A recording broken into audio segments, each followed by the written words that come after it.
morning, or depending on when you're watching this, good afternoon, good evening, or good night. My name's Ross, and as always told, out of Voice of Radio. So today, I am here to tell you that those Sylveon Ceruledge EX decks have finally been actually revealed over in Japan. And I've shown you the Sylveon and Ceruledge already. We've talked about them. Don't go anywhere though, because there's 2 new ace specs and some other cards we really need to be having a chat about. There's plenty of new stuff we haven't talked about. Stay here. I promise you need to see these cards. But we're in this weird situation where they kind of showed them off in a YouTube video, officially on the official channel, and then they got revealed in, I want to say, Indonesia yesterday, and then they finally got actually revealed today. It's weird, but in a way it's actually worked out quite nicely, because if we had to talk about both the EXs as well, I think there might be a bit too much to talk about.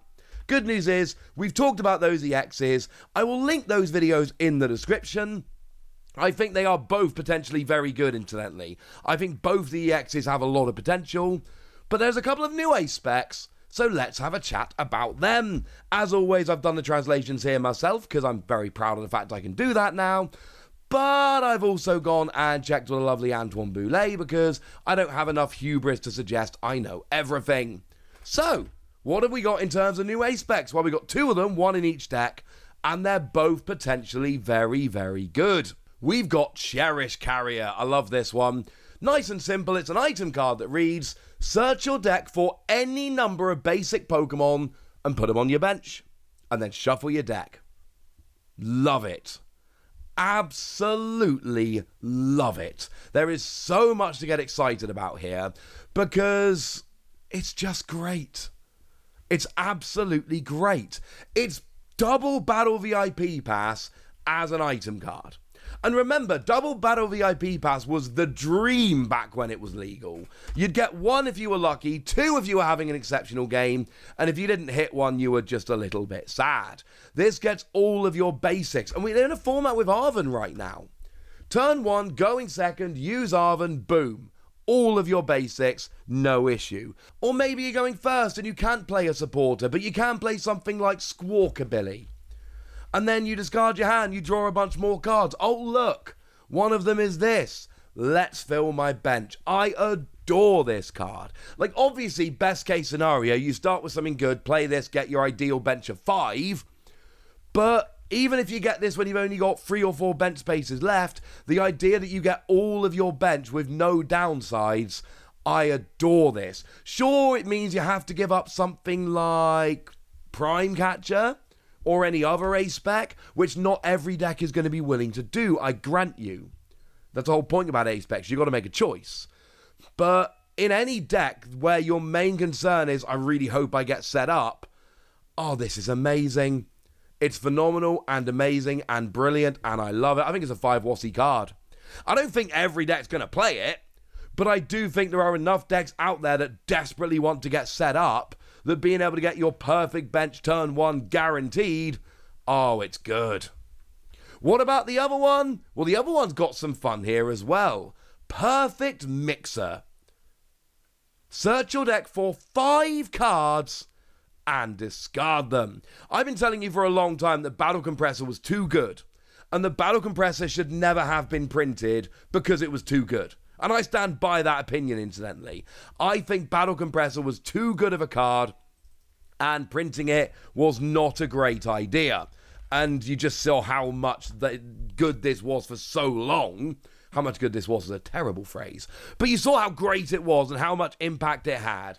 And that discarded 3 cards. This discards 5. You know, take something like the aforementioned Ceruledge. I talked about that one yesterday, but remember it's got an attack that for a single energy does 30 damage base, plus 20 more for each energy in your discard pile. Well, wonderful news. This will get 5 energy in your discard pile, that's 100 extra damage. Or how about Regidrago that can copy the attacks of any dragon Pokemon in your discard pile? But the biggest issue of Regidrago in the early game is just discarding the right Pokemon at the right time. Well, here, you basically discard all of them immediately, and they are all available for the whole game. Oh, but also, you know, Lugia. which is weird now, right? Because Lugia is that deck that wants a really specific ace spec. You start off with Master Ball because you need to go and search out those Archeops and your Lugia V-Star and all of that. It's the only one that plays Master Ball, and we all admit Master Ball isn't very good, but we play it in Lugia because getting set up and getting all your Pokemon is too important. But then we get one set later and we get Legacy Energy, which is any energy but also stops you giving up a prize. Well, now that's too important. Master Ball's out and this is in. And now there's a real decision to be made with Lugia, because you can guarantee one card and you discard both your Archeops turn one, guaranteed. And bearing in mind the most important thing with Lugia is discarding your Archeops so that you can play them with Lugia V-Star. But are you willing to give up Legacy Energy? Oh, that's a fun one. There is also an argument here to use it. I've seen some people already suggesting using it in Gardevoir to discard a bunch of energy to accelerate. I don't think I would ever use this in Gardevoir. Just because Reset Stamp is so good in Gardevoir. The new Get All of Your Basics one I just told you about is too good in Gardevoir. Hyper Aroma is too good in Gardevoir. I think this is great in Gardevoir, but I'm not playing it over all the others. I don't think it's good enough to take that spot, but I do think in decks like Regidrago and Lugia, etc., there is, I'm not saying it's a guaranteed must-play, but I am saying there is definitely a strong argument. I think this is another 5 Wassy card. I think we are getting to the point that we never got to under the previous ace specs, where there are literally just too many good ace specs. And the decision is starting to become very, very difficult, but I love both of these ace specs. The last two sets have had fairly underwhelming ace specs as a whole. These two are great. But wait, there's more. How about Eevee? Generally speaking, a new Eevee, like we all love Eevee, Eevee's adorable, but it's not usually a pretty big deal. This time, this Eevee is a pretty big deal.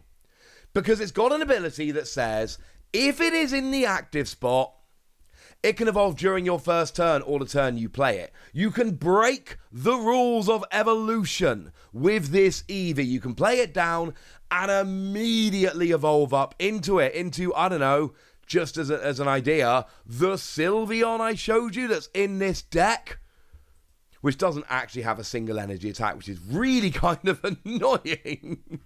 But hey-ho. But any evolution here, any Pokemon that evolves from Eevee that you might want to play on top of this, you don't have to wait a turn to evolve anymore. And there are some uses for this. I don't think we have a great phenomenal use right now, but I do think there are some uses. The Sylveon from Pokemon Go lets you search for any 2 cards and put them into your hand. We'll start with Eevee, evolve straight up into this, attach 1 energy, and then, your turn 1 attack is searching for any 2 cards. Like, if that was a single energy attack on a basic, we'd love it. This isn't the same because you've got to have Sylveon in your hand and all of that. I get it. But there is some potential there. I don't hate the Umbreon from Obsidian Flames. Does 50 damage to any one of your opponent's Pokemon. Being able to do that for a single energy on turn 1 is quite nice. You won't get many KOs, but you can get some setup damage and occasionally you'll get a KO. And I don't know. The Glaceon from Twilight Masquerade does 30, but if your opponent doesn't get out the active, they take 9 damage counters. Look, we haven't got great options right now for evolutions. I understand that. And this turn 1 evolution doesn't mean a huge amount. Although it does mean you can evolve up and you don't have a 50 HP liability on the bench, which I do appreciate. But it's more just the idea that at any point in the future when we get a new evolution, this could be very cool. But the best combo here right now is actually with another Eevee. Now, it's going to be rotating out in the not too distant future, which does make me a little bit sad. But we have a combo here with the Eevee from Astral Radiance. And what the Eevee from Astral Radiance does is, once during your turn, when you play a Pokemon from your hand to evolve one of your other Eevee, you may search your deck for a card that evolves from this Pokemon and put it on to evolve it. So the ideal situation here is, that your active Eevee evolves using its ability, and that will activate all of your benched Eevee as well. Well, I'm pretty sure this works, because even though it's breaking the rules of evolution, it's kind of written in a way where we only do it when you evolve one of your other Eevees, and you can't do that turn one anyway. Oh, but now you can. I'm pretty sure this will work.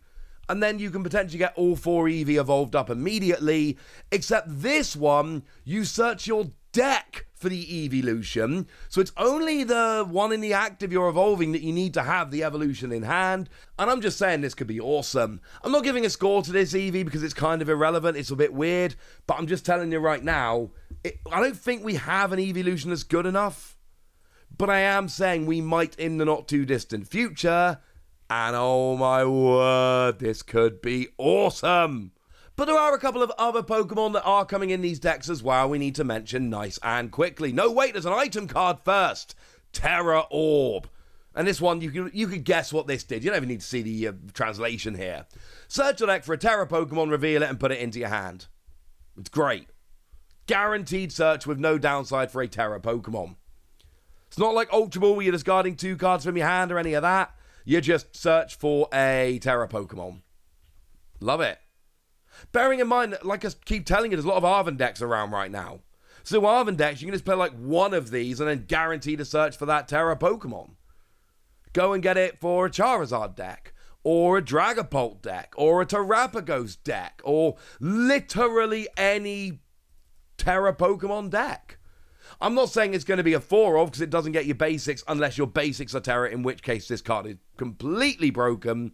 But I am telling you that at least as a 1 or 2 of, especially in decks where you're playing stuff like Arven so you can go and search it out, this just seems like an absolute no-brainer. I adore this. I love this. It's brilliant.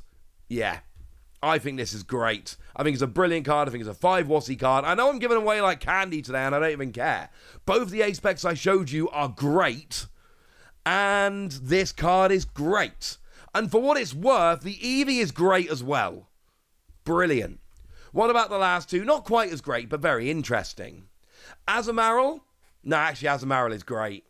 Now, we've got 120 HP and 4 energy, 230, and it does 50 to itself. Now, 230 is a key number right now.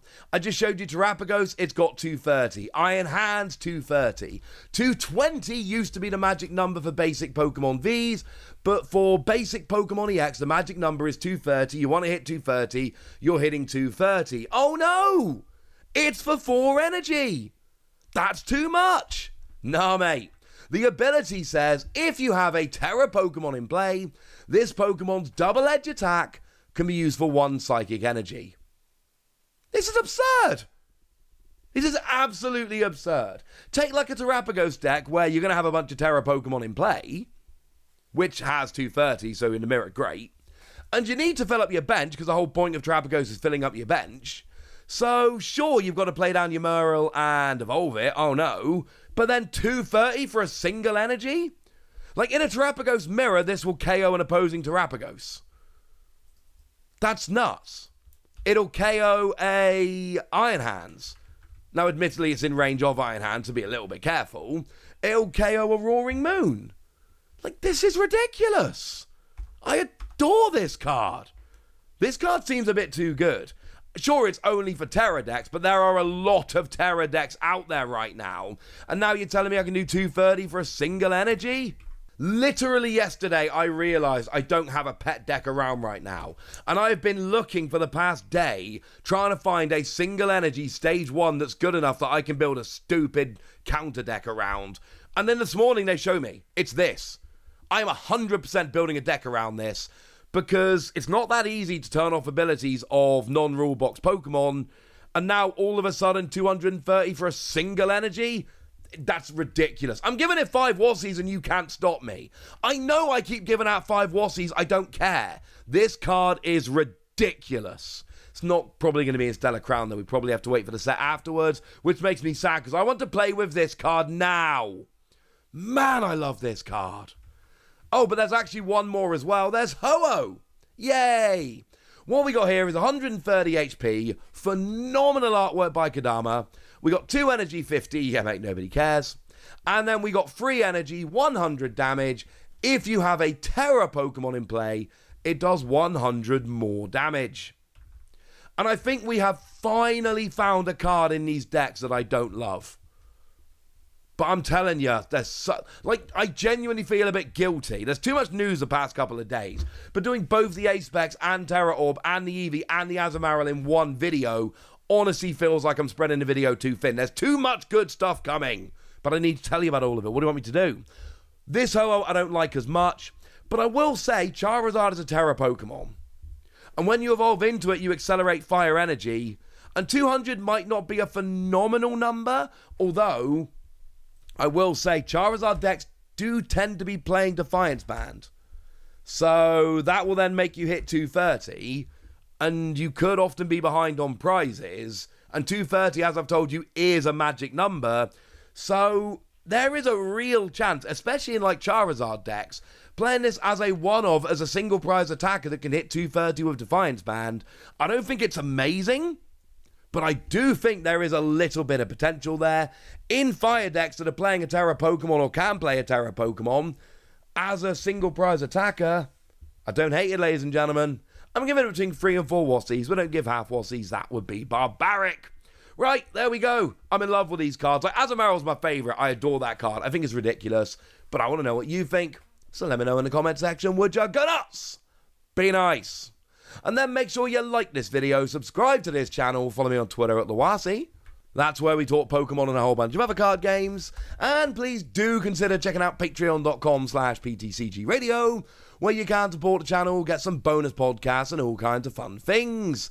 And get shoutouts on the channel like the lovely William Shaw, who's been a supporter of ours for a while now and is a very lovely person. So shout out to them for the support and the loveliness.